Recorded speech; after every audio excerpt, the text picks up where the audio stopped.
The conflict in Middle East has escalated. Iran last night launched dozens of ballistic missiles on Israel, forcing the Israeli civilians to rush to bomb shelters.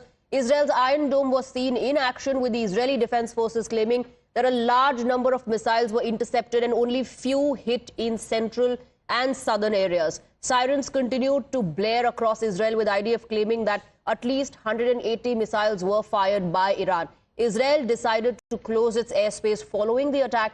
Shortly after, Jordan also announced temporary closure of its airspace, urging citizens to stay home for safety. הערב איראן שוב תקפה את ישראל במאות טילים. המתקפה הזאת נכשלה. היא סוכלה בזכות מערך ההגנה האווירי של ישראל, שהוא המתקדם ביותר בעולם, ואני מברך את צה"ל על ההישג המרשים. היא גם סוכלה בזכות הערנות והאחריות שגיליתם אתם, אזרחי ישראל. ואני מודה גם לארצות הברית על תמיכתה במאמץ ההגנה שלנו. איראן עשתה הערב טעות גדולה, והיא תשלם על כך. המשטר באיראן לא מבין את נחישותנו להגן על עצמנו ואת נחישותנו לגמול לאויבינו. אלה שלא מבינים זאת, הם יבינו. נעמוד בכלל שקבענו. מי שתוקף אותנו, אנחנו תוקפים אותו. זה נכון בכל מקום כשאנחנו נלחמים בציר הרשע. זה נכון ליהודה ושומרון, זה נכון לעזה, ללבנון, לתימן, לסוריה, וזה נכון גם לאיראן. אנחנו נלחמים בציר הרשע בכל מקום. Iran launched a large-scale attack of over 180 ballistic missiles directly from Iranian soil at the state of Israel. There were a small number of hits in the center of Israel and some other hits in the southern Israel. The majority of the incoming missiles were intercepted by Israel and a defensive coalition led by the United States.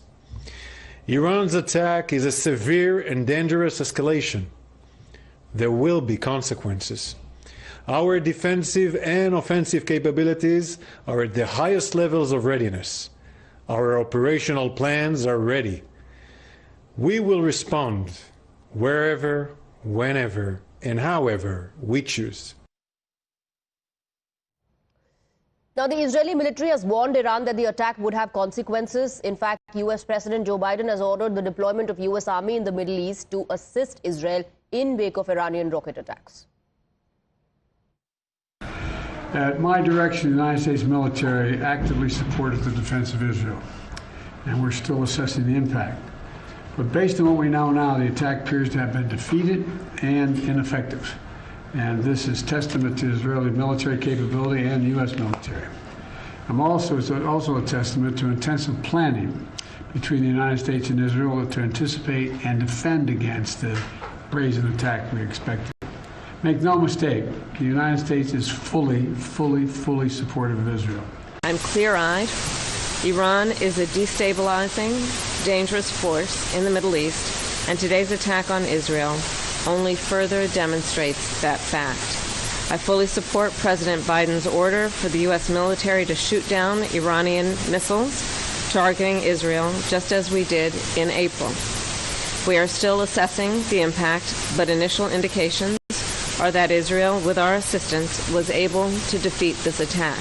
Obviously, this is a significant escalation by Iran, a significant event, and it is equally significant that we were able to step up with Israel and create a situation in which no one was killed in this attack in Israel, so far as we know at this time. We are now going to look at what the appropriate next steps are to secure, first and foremost, American interests, and then to promote stability to the maximum extent possible. Now, with the conflict escalating, India has issued an advisory for Indian nationals in Israel. The Indian embassy in Israel has asked all the Indian nationals to stay vigilant and adhere to safety protocols as advised by the local authorities, urging Indians living in Israel to exercise caution. The Indian embassy asked them not to travel within the country unnecessarily and stay close to the safety shelters.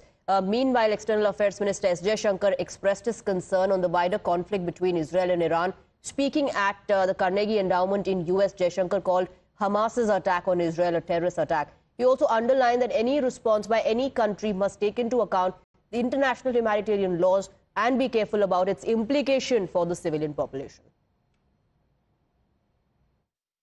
If one looks at the current situation, I think it would be right to start off with October 7th.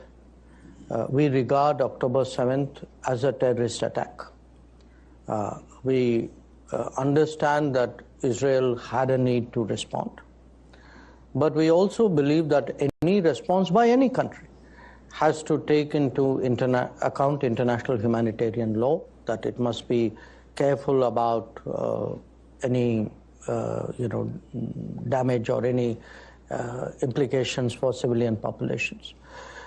And that given what has happened in Gaza, it is important to have some kind of international humanitarian effort out there. Let's open this up and let's in fact go across to our guest to help us understand the wider implications of it and how India at the moment is viewing the situation. Srinjoy is with us in the studio. We're joined by Major General Dhruv Katoch, Director of India Foundation. Thank you very much for joining us, gentlemen. Good morning to you, Major General Dhruv Katoch. I'd like to get your first response on the conflict escalating in Middle East and India's standpoint. Thank you. In my view, I think Iran was caught in a bind. If it did not react, the regime would have been seen, especially amongst their allies, as being helpless. And if it did attack the way it did, then it has thrown itself open now to a counter by Israel and by the Israeli supporters, the US and others. Now, Iran has made their decision. The attack, approximately over 200 missiles have been fired as per the reports which I got from one of my colleagues in Israel. And the damage, as far as the civilian casualties are concerned, is minimal, basically because everybody had gone into their bomb shelters. So to that extent, the human life, the damage has been minimal. There may have been damage otherwise, of which I have not got any reports. But I think the escalation is now going to take place. It has been made very clear by every single Israeli spokesperson and by their prime minister that there will be consequences for what Iran has done. And it is my feeling that the Israelis will respond specifically at a time and place of their choosing. But in my opinion, the target is going to be the nuclear facilities of Iran, which has always been a sore point in the Israeli thinking.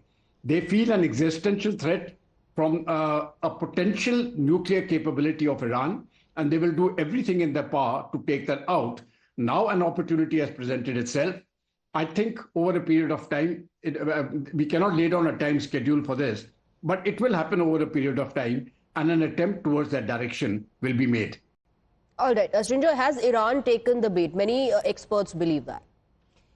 Well, Iran couldn't have done very much else. And now that it has to wait and see what Israel does and what America does. Now, Israel has options. Are they going to use missiles? Are they going to use their fighter bombers, get them refueled in the air, and then strike the targets that they are looking for? There are other options for Israel. They can hit targets in southern Lebanon. That's those Hezbollah targets. They can look at Iran's proxies in Syria, for instance. So all those options are before Israel. When they will do it, how they will do it, it has to be seen.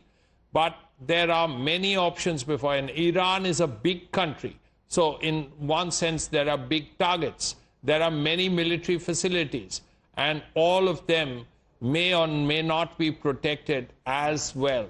So there is a serious damage that is likely in the future. But lots are expected now. In fact, the trouble has actually just begun, and things are going to get much worse before they get better. Right. Let me bring in Major General Katoch on that. I believe Israel must have been in this mode. One may call it the war mode. One may call it, the prep mode, ever since that terror attack took place in October last year. Yes. You see, firstly, I'll go with Srinjoy's statement. The war has just begun.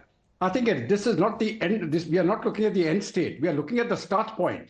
And this, I feel, is the real start point. What happened on October 7th was despicable. But I think equally despicable was the fact that from the very next day onwards, the Israelis were targeted from Lebanon by a series of missiles And those attacks have continued for 11 months. Now, Israel certainly has got the right to think that it is at war, and full efforts will be made to destroy the state. The statements, even after October 7, there was celebration in the streets of Gaza and in many other places that, okay, we've been able to retaliate. Now, had it been a military target, I would have appreciated that. But when the target was civilians, when the women were raped, when little children were killed, I find that unacceptable by any standards for any society. So Israel has a very strong case, and when people say that the reaction has been too much, let me just correlate it with a similar action should it take place against India.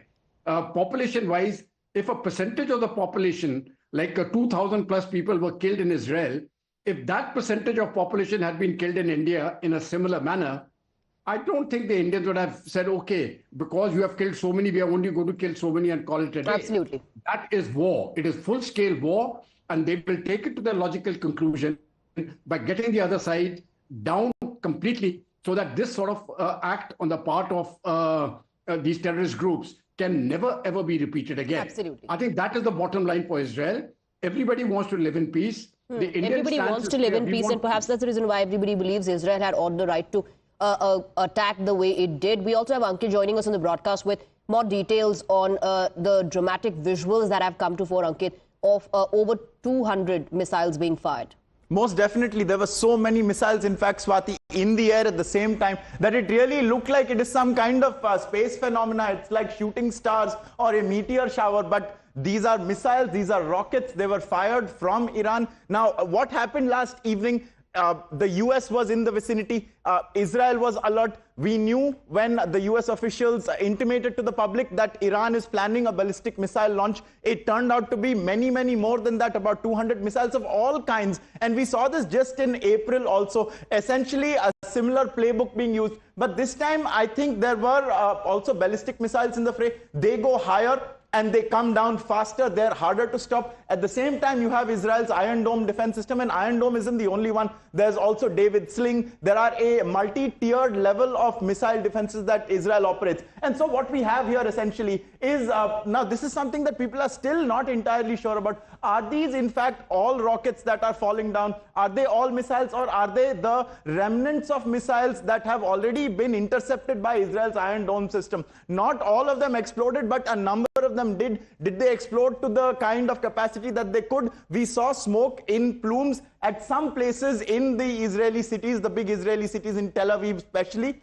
But what you can see for sure is that the people are ducking for cover. And this is a facet of Israel where you have, on everyone's phones, you can get minute-to-minute updates and alerts on where they should hide, which is the bomb shelter to which they should rush to. You also saw there was this tweet put out by the Israel Defense Forces where they said 10 million Israelis are the targets, because on a map you had pointers on 10 million different people, essentially counting all the different destinations of these rockets that they could have been heading to.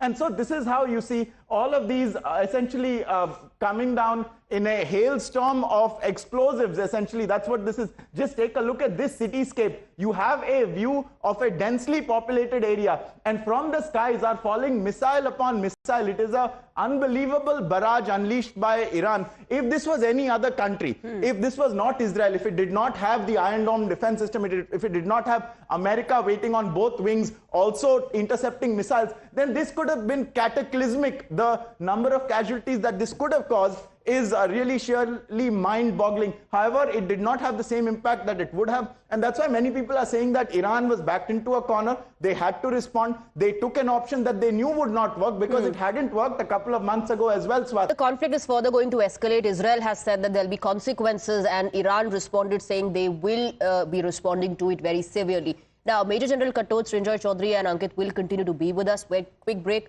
We'll continue our discussion on the other end as well.